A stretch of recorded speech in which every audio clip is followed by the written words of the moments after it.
So what's up guys, it's Abby Jake here and this is the 20th episode of the Newcastle United career mode in FIFA 16, and I've got a very interesting topic to talk about you in this episode, and it's time we wrap this season up and go into our next career mode or the next season. So we start out the day with a play training, and this is what I need to talk. We got lots of players on a short list whom Newcastle have signed recently in the January transfer window. So to match the reality, we need to sign them in this career mode as well.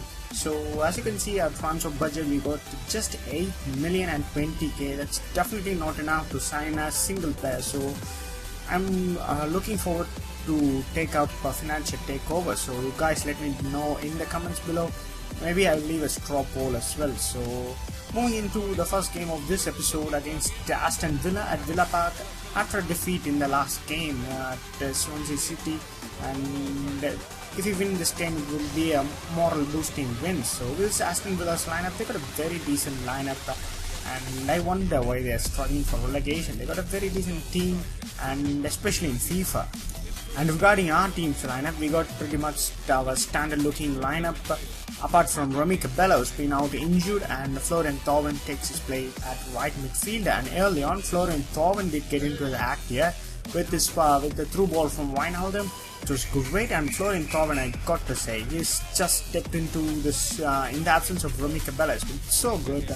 Especially in the first season, he was a bit shabby, but in the second season, that was a great shot, by the way. The goalkeeper saved it with his fingertips, so that was great.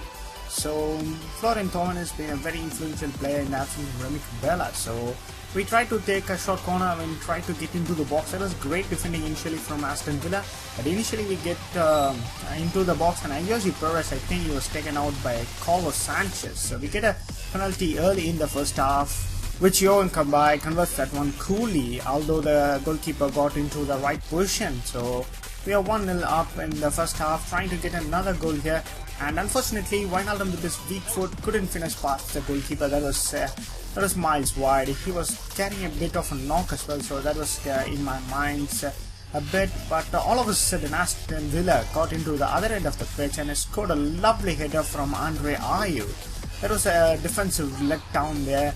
Don't know who was marking him, whether it was, I think it was Chancel Member. He was found nowhere, and Naldo couldn't get in time to mark Andre Ayew. So unfortunately in the second half the match was a bit boring. Aston Villa did lock up short at the back and we couldn't get a goal. So that match did end 1-1.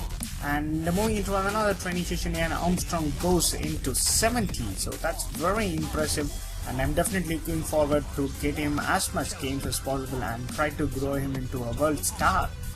So as you can see there, Wijnaldum has been injured for 3 weeks, so miss him. And fortunately for us, we got CM De Jong, who's so impressive, and he can play to the caliber of Wijnaldum as well. So moving into the next game, which is an Euro League game against the Feyenoord. It's a home game for us, and as you can see clearly, we got entirely a second team apart from Johan Kabay and Nancy Soko. We are trying to rest our players for the next game against Tottenham Hotspurs, I believe. So we do start this game terribly off with a great header from their centre forward. That was a great cross initially from I think it's Elia, and what can we do? Once again, our defense has let down Chancel Member, and Ronaldo doesn't have the best partnership, I feel, and trying to get a goal in the first half. As you can see, Sissoko in the edge of the box, he passes out to Mitrovic, and Mitrovic takes a shot with his weak foot, and that was a great goal from the big lad. So that's what I'm expecting of my second striker. So get a goal and it would do him wonders. So late in the second half we do get a free kick. Unfortunately the wall did their job and we couldn't get a goal there from Johan Kabay. And we tried to play it down on the wings, and I think it was Yanman who passed out to Kabay, whose composure on the ball was great, and he did control that ball and he did finish. So we are 2-1 up. Late in the second half we do get another goal here from Mitrovic. Great pass from Toyota initially, and Mitrovic converts that one truly to get his second goal of the game. Can he bag his hat-trick? We've got to wait and see. Mitrovic turned the defender, and he has a shot first time, second time, and third time he has done it to get a hat-trick. So that is a great performance from Mitrovic, and he's showing his potential. Yeah, first shot blocked by the defender, second shot saved, and third shot finally went in. So that's a hat-trick for Mitrovic, and it could do him really favors, and it seems the training session have made him better. So that's how the match did end. 4-1, a very comfortable performance against Feyenoord. So we should be definitely getting through in the group stages in the Euro League. So moving into the next game against Tottenham Hotspurs, and Tottenham Hotspur are a very solid looking lineup, and they got one of the best lineups in real life as well. And Tottenham are the most preferred team to win the league if Leicester City can derail. So regarding our team's lineup, we got a couple of new faces here. We got Pereira for the fitness of Yanmat, and we got Sami Amiobi, who's finally back from his injury. So looking to play him up at left mid. So was the team there, and early on, we always tend to have a great game against Tottenham Hotspur, if you remember in the first season, and that's what happened here. Sami Amiobi with a great through ball for Ayoze Perez.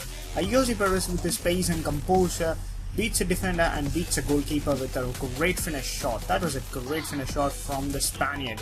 A great goal against Tottenham Hotspur. Look at the way he controls the ball, and his first touch, second touch has been fantastic to get the finish shot in the back of the net. So in the second half, Sami Amiobi gets in the goal sheet, and that was a great finish shot from the big lad. He's just a 70 rated player, but his in-game static and his in-game physique is so good to use. So really love Sami Amiobi, and some defensive letdown at the back gifted Harry Kane the ball and in our box, and he converts that one greatly. So it was 2-1 to us, and that was a great goal from Harry Kane. He did pounce on the mistake of our defenders, and once again our defense has let down. So fortunately for us, we do keep our lead, and we did win that game. Great performance from Ayoze Perez and Sami Amiobi. So that's the end of this episode, guys, and I will meet you in another episode soon.